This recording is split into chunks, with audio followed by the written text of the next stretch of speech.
What is up, guys? It's Commander Wolf. Welcome back to Wolf Wednesday. Today we will be looking at the top 8 saddest clone commander and clone captain deaths from the Clone Wars TV show and the Star Wars movies.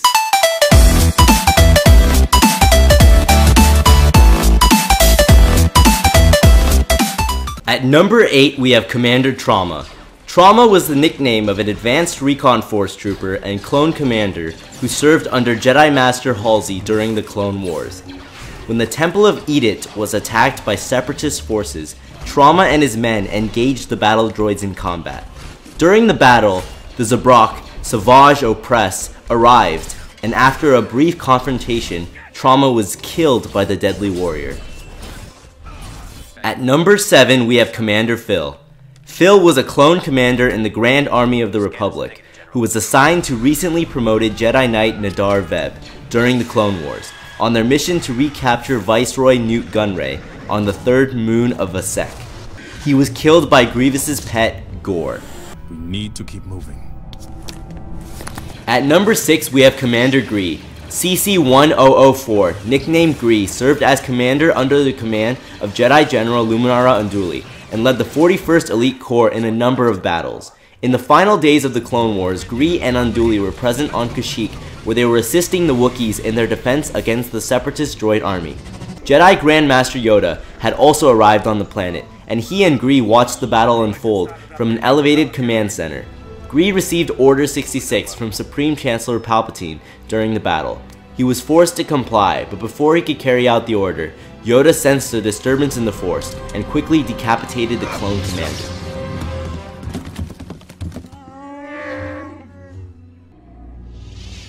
At number 5 we have Commander Havoc. Havoc was the nickname of an ARC Trooper commander who served in the Grand Army of the Republic during the Clone Wars as a member of Rancor Battalion. When Separatist General Grievous and assassin Asajj Ventress launched their surprise attack on Kamino, Havoc assigned troopers to fight off the Trident-class assault ships. While helping a wounded clone, Havoc spotted 99 giving troopers extra DC-15 rifles, and he immediately ordered 99 out of the danger. But while distracted, Havoc was shot in the shoulder and received a hit to the head moments later. At number 4 we have Commander Colt. Colt was the nickname of an ARC Trooper who served as commander of Rancor Battalion. Colt and his fellow ARC Troopers remained on Kamino. When the leader of the droid army, General Grievous, and assassin Asajj Ventress launched their surprise attack on Kamino, Colt was assigned to defend Tipoca City, where he encountered Grievous and managed to hold his own against him, accompanied by a small squad of clone troopers. However, soon after, he confronted Ventress, who force strangled him. She then proceeded to impale him with her lightsaber while she kissed him on the cheek.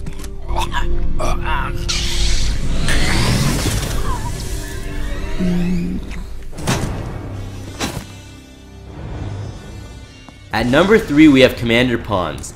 CT-411, also known as Pons, specialized in military reconnaissance in his clone training on Kamino. He first saw action on Geonosis, gathering 5 commando units for Jedi Council member Mace Windu. Following that battle, he was assigned to Windu as his second in command. On the back of his helmet, the words, "Some guys have all the luck," was inscribed in Aurebesh. Later in the Clone Wars, Pons joined Windu and fellow Jedi Knight Anakin Skywalker on board the Republic Venator-class Star Destroyer, the Endurance, alongside Admiral Killian. When the young Boba Fett suddenly tried to kill Windu, he damaged the ship's core, sending it into disarray. As Windu, Skywalker, and the ship's crew abandoned ship, Pons stood alongside Killian and his navigational crew as the ship went down on Vancor. While in a wrecked ship on Vancor, Pons, Killian, and a surviving clone officer were all taken captive by Fett and his bounty hunter allies, Aurra Sing, Bossk, and Castus. In deep space, the 3 men were continued to be held hostage by the bounty hunters, who sent a message to the 2 Jedi Knights. When Windu seemed unconcerned by the bounty hunters' threats, Sing pressed Fett to execute Pons. But when the young clone son of Jango Fett hesitated, she drew her own blaster, firing into Pons' head, killing the clone commander instantly. His body was then jettisoned into space. At number 2 we have Captain Keeley. Captain Keeley served under Jedi General Ima Gunday during the Confederate assault on Ryloth. When the droids began to attack Keeley's forces, the troopers opened fire, destroying many droids in the process. However, during the battle, almost all the clones were shot down very rapidly.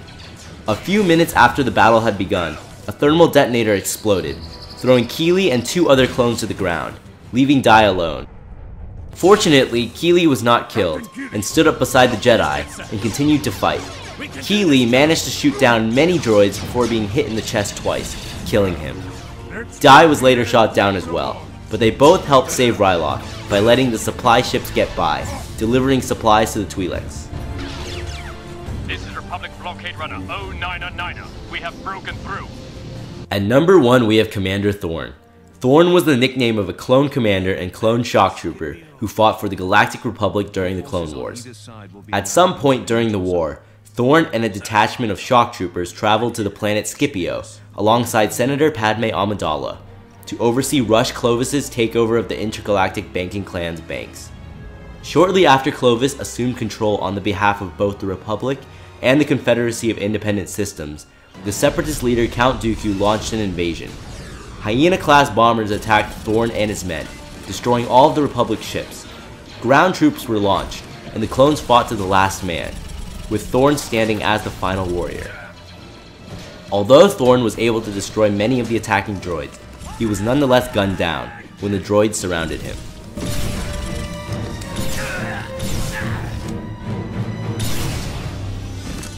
Alright guys, it's shoutout time. This week's shoutout goes to Clone Pilot Warthog. I've seen you posting some really funny Battlefront 2 memes, so keep it up, man. And if you guys like this video, please drop a like. And if you have not subscribed to my channel, go ahead and smash that subscribe button. Stay tuned for this Friday where I'll be playing the Battlefront 2 beta, Strike Mode, with a friend, as the First Order on Takodana. Well, this is Commander Wolf signing off, and as always, woof woof.